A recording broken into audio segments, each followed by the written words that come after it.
Olá pessoal, tudo bom com vocês? Bom, nessa aula nós vamos ver aqui o padrão Strategy, ok? Muito bem. O padrão Strategy ele está classificado na categoria de padrões comportamentais, aqui no livro do Gama, tá? Então ele é um padrão comportamental. O primeiro que nós vimos anteriormente foi o Singleton. O Singleton ele é um padrão criacional, tá? Que ele diz respeito à criação de objetos, né? O Strategy que nós vamos ver agora ele é classificado como comportamental, porque vocês vão ver que ele trabalha, ele tenta organizar de forma mais independente o comportamento de um objeto, ok? Muito bem, qual é a motivação para usar o Strategy e que padrão que é esse, o que é que ele realmente faz, né? Qual é a vantagem e a desvantagem dele? A motivação é a seguinte, como está colocado aqui, então há situações comuns onde classes diferem somente em seu comportamento, tá? Isso é, nos algoritmos e métodos que a classe tem. Então ela não difere, por exemplo, nos atributos, nos dados que ela contém. Para essas classes, é uma boa ideia isolar os algoritmos em classes separadas para ter a habilidade de você selecionar diferentes algoritmos, no caso comportamentos, em runtime, isso é, em tempo de execução. Enquanto o sistema está executando, tem que ser possível de você fazer o intercâmbio entre um comportamento e outro. Tá? Então esse é o ponto desse padrão aqui. Tá? Então, só deixando um pouco mais claro, a intenção é a seguinte: você ter determinada classe em que ela tem comportamentos distintos, tá? E esses comportamentos são necessários que você troque de um comportamento para o outro em tempo de execução. Tá? Então, basicamente, a situação em que esse padrão Strategy deve ser aplicado é essa que eu acabei de descrever, tá? Então a intenção é definir uma família de algoritmos, encapsular cada um deles e torná-los intercambiáveis. E esse padrão, que é o Strategy, permite que os algoritmos variem independentemente dos clientes que usam ele, tá? Então lembra também daquele conceito, né, que eu comecei a introduzir em algumas aulas atrás, do código cliente, tá? Então lembra que eu falei que em sistemas bem organizados, é interessante que você tenha pelo menos uma parcela do sistema, né, um conjunto de classes ali, que elas são independentes de outras, de forma que essa porção não tenha impacto caso alterações sejam feitas em uma outra parte do sistema. Quanto maior essa parte, melhor, obviamente. Tá? Então esse padrão também vai nessa linha, ok? De que os clientes, o código cliente é aquele código que usa as coisas. Tá? Então o código cliente ele não deve ser afetado por mudanças de comportamento que aconteçam nessas classes, né, que são as strategies. Ok? Muito bem. Esse diagrama aqui ele representa, né, ele mostra a estrutura do strategy. Vocês vão perceber também que essa estrutura ela é muito comum, tá? E na verdade ela se repete na verdade em vários padrões. Então muitas vezes os padrões eles acabam mudando, né, poucas coisas de um para o outro. Só que essas poucas coisas acabam dando uma diferença interessante, justamente numa situação em que o padrão é utilizado, tá? Então veja, a estrutura desse padrão é a seguinte: nós temos um contexto, tá? Esse contexto, o que ele é? Ele é uma classe principal, tá? Que essa classe principal ela é que tem comportamentos variáveis, tá? Então é essa classe contexto em que o comportamento dela vai variar em tempo de execução, tá? De um comportamento para o outro, certo? Muito bem, aonde estão esses comportamentos? Justamente aqui nessas classes filhas dessa hierarquia, tá? Que são as classes concretas do Strategy, ok? Então é como se a gente visse da seguinte forma: eu tenho uma classe aqui, e aí ela tem aqui, por exemplo, 3 comportamentos distintos, tá? E esses comportamentos estão implementados nessas 3 classes concretas aqui. Quando eu falar de comportamento, sempre lembrem de método, tá? Então é o mais fácil, né, de entender e geralmente é assim, tá? Então eu tenho aqui uma classe que ela tem aqui atributos, né, normais, só que o comportamento dela tem 3 variações possíveis e cada um desses comportamentos está implementado nesses métodos aqui embaixo, ó. Behavior Interface, Behavior Interface, Behavior Interface, ok? Muito bem. Por que a hierarquia? A hierarquia justamente existe para nos dar aquele poder do polimorfismo, tá?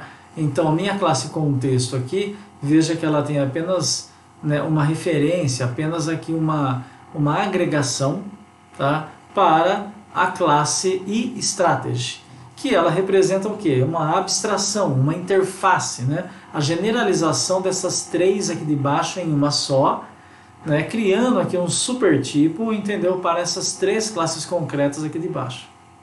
Fazendo com que essa classe contexto dependa apenas, né, dessa interface mais abstrata, faz com que eu consiga, né, manusear e trocar esses comportamentos aqui em tempo de execução de forma bastante fácil. Ok? Muito bem. Esse exemplo aqui é um exemplo um pouco mais concreto. Tá? Vou mostrar o código-fonte aqui na sequência. Tá? Então, suponha que eu tenha um robô. Tá? Esse robô é a minha classe de contexto. Ok? E esse robô ele pode ter, obviamente, 3 tipos de comportamento. Nesse caso aqui, ele tem um comportamento agressivo, defensivo e um comportamento normal, representado pelas 3 classes que estão aqui embaixo. Ok? Então, perceba, o comportamento agressivo está implementado dentro desse método, move. Então, ele se movimenta de forma agressiva. O defensivo, desse outro método com o mesmo nome. E o comportamento normal, também dentro desse método com o mesmo nome. O corpo desses métodos difere em termos de implementação. Mas perceba que a interface desses métodos é a mesma, né? Isso é, o nome desse método é o mesmo. E ele é generalizado aqui em cima, nessa interface que é chamada eBehavior. Muito bem. Como é que fica a implementação então aqui em Java? Bom, eu tenho a interface eBehavior, certo? Que é justamente, né, o supertipo para as 3 de baixo. Tenho as minhas 3 classes concretas aqui embaixo. Aqui eu tenho Aggressive Behavior, Defensive Behavior e Normal Behavior. Essas 3, elas implementam a interface eBehavior, que é essa aqui, e elas sobrescrevem o método moveCommand.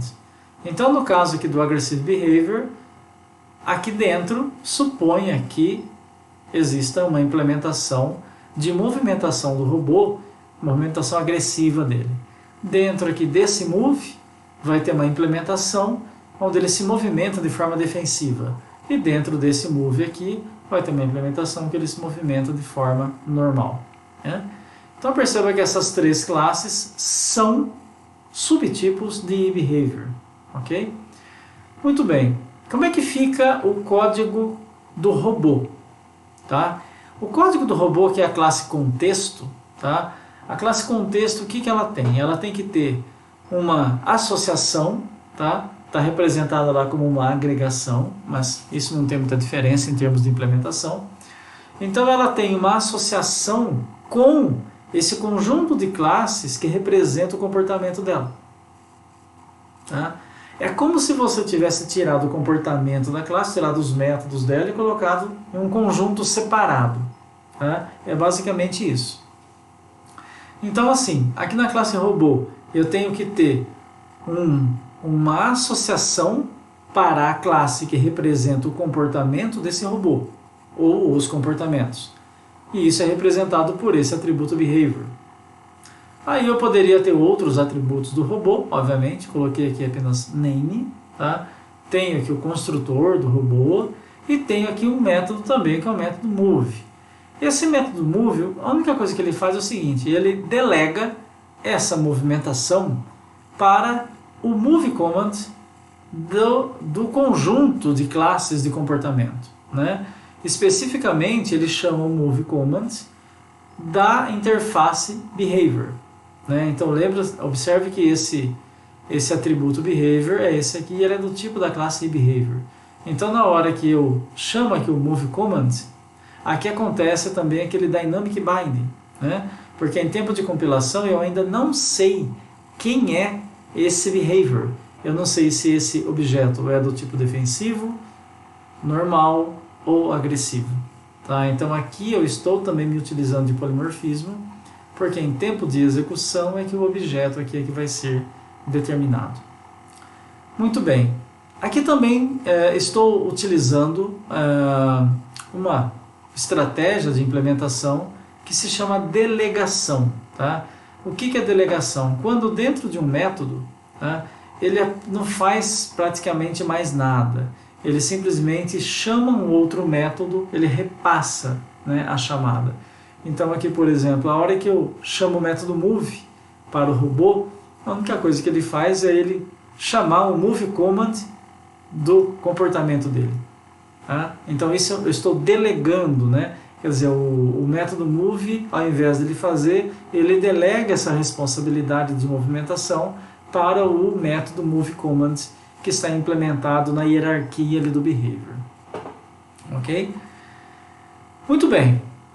Então é desse jeito, então é sempre assim que essa classe de contexto ela vai ser implementada. Ok? Só voltando aqui então, a classe de contexto ela sempre vai ter um atributo, tá, que representa essa associação com a classe que é o strategy.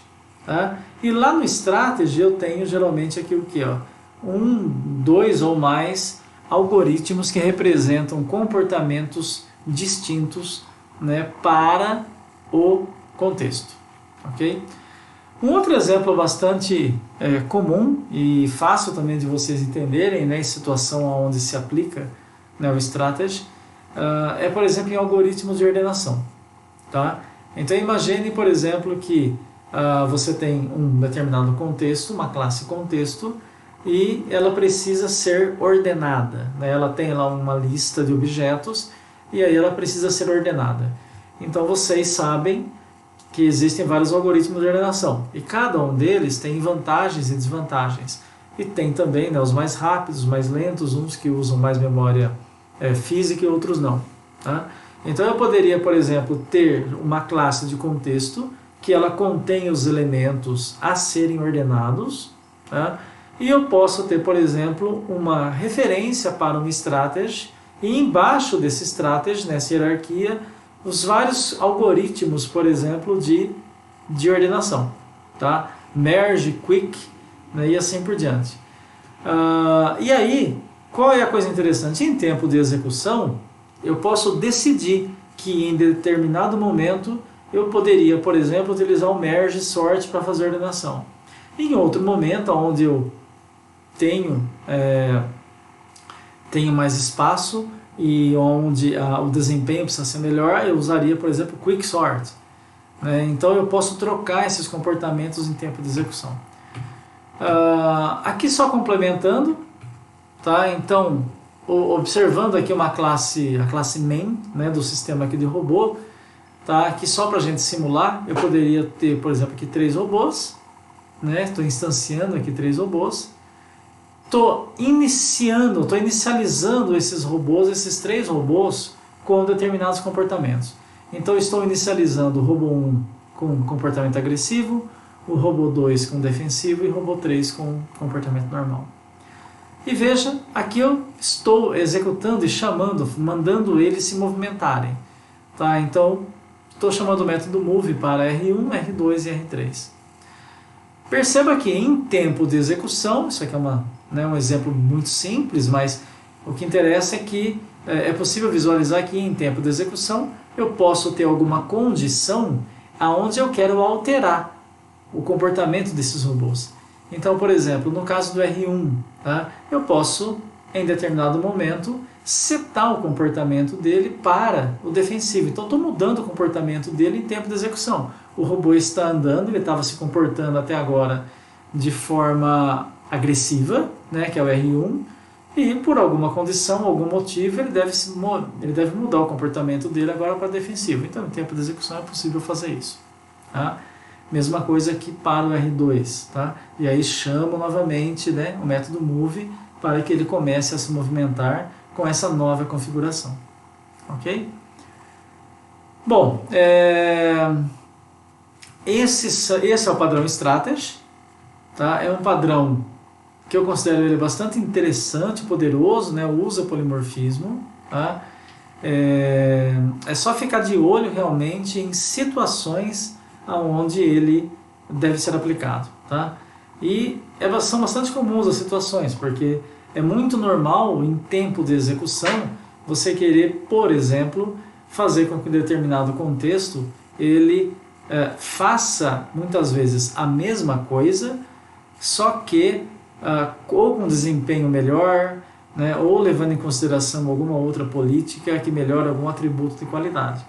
Nos dois exemplos que eu comentei, né, no do robô, perceba que se movimentar é um comportamento só que ele pode se movimentar, né, de formas diferentes, mas é um comportamento só. O que eu disse também dos algoritmos de ordenação também é um comportamento só, que é ordenar.